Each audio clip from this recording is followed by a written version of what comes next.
Hello, welcome to Constitution in News. In today's video, we will analyze Justice Kurian Joseph's statement that constitutional values are different from majoritarian values. They are not the same. In fact, many judges and public intellectuals before have made similar statements. So in this video, we will try to analyze this in a little more detail. So if you have seen my previous videos, we discussed that your fundamental rights can be restricted in the interest of morality. For example, your right to free speech can be restricted in the interest of morality. You cannot speak whatever you want.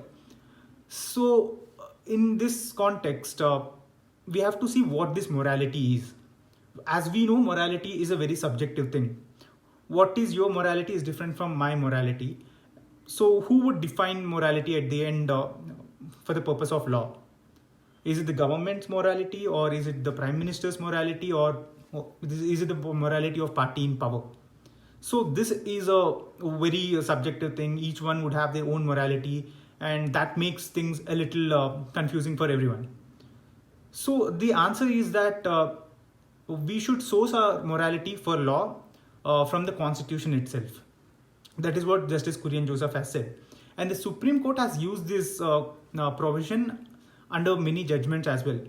If you see the Triple Talaq judgment, one of the reasons why the Supreme Court has made Triple Talaq an unconstitutional act to do is because it restricted the right to manage one's own religious affairs under the interest of morality. There were other restrictions as well, but this was one clause used.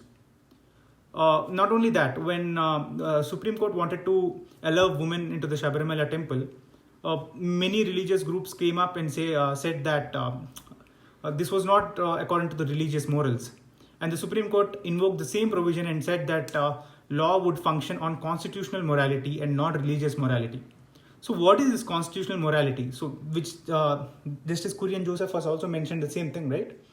So constitutional morality is derived from the Constitution, which means that, and again, there is no specific article or part of the Constitution which says that so and so is the constitutional morality.